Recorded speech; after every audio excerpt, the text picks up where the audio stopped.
Hi everybody, it's Dave Mittman. We're outside on the patio and we're going to talk about the first 50 and the next 50. I thought long and hard about the first 50 and I said, how do I sum this up? How do I sum up 42 years of being a PA?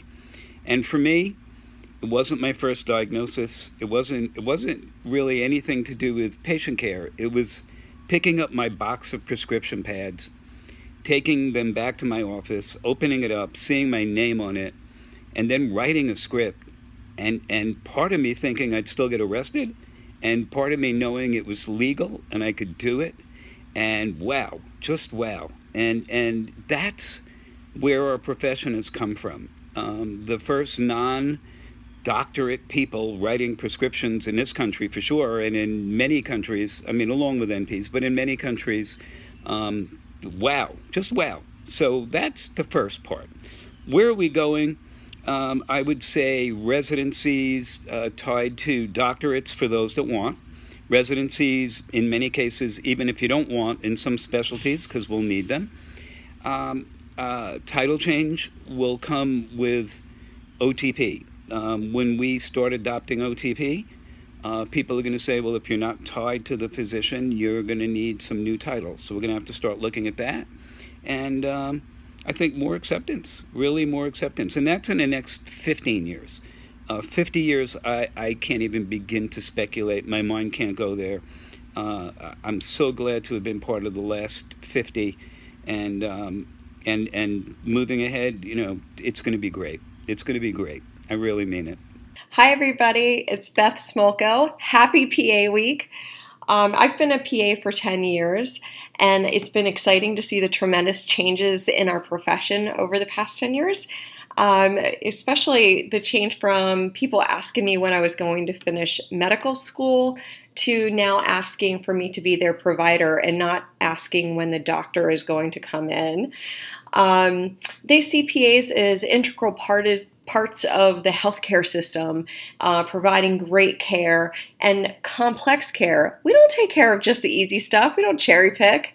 I think another change is that I've noticed that other healthcare professionals actively seek my consultation instead of it feeling like a shady back alley deal like, hey Beth, can you tell me about this rash? They don't feel ashamed anymore for asking someone who's not a physician to give them a healthcare opinion. In fact, I would say they finally know what we know. I can't wait to see what our profession holds in the next 10 years. I would love to see PAs reimbursed at the same rate for the same services as our other healthcare professionals. And as long as we're talking money, I want to see women with pay equality in our profession.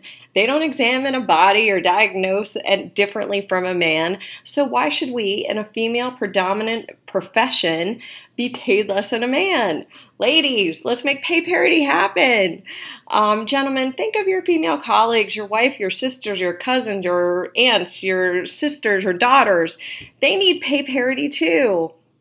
So, if you know me, you know that I could talk about a profession pretty much forever. So what I want to say to you is this.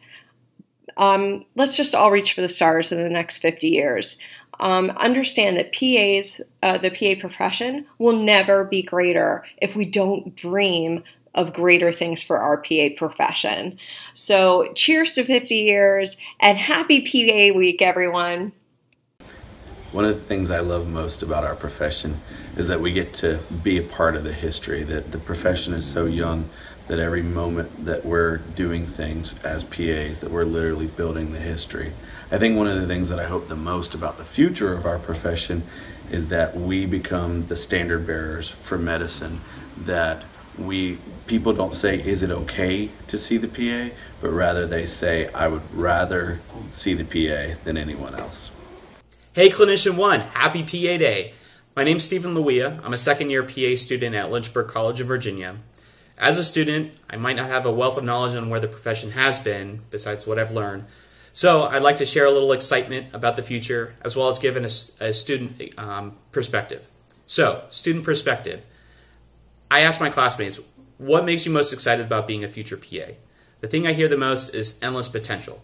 potential to treat multiple types of patients at different acuity levels, to be in different specialties, but most importantly, be just as responsible for patient care as any other member on that patient care team.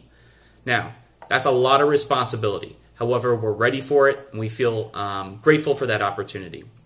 So looking forward towards the future, my generation is going to be dealing with a lot of challenges in healthcare. That being said, I feel like I'm joining a profession that's really primed to make positive change. I feel like PAs are a real solution to a lot of the problems that we face in healthcare. So I'm actually really excited to be part of this solution. So on this PA Day, I don't have much to look back on besides the past year of books and debt, but I do have a lot to look forward to as a future PA. So I hope you all have a great PA Day, a great PA week, and thank you.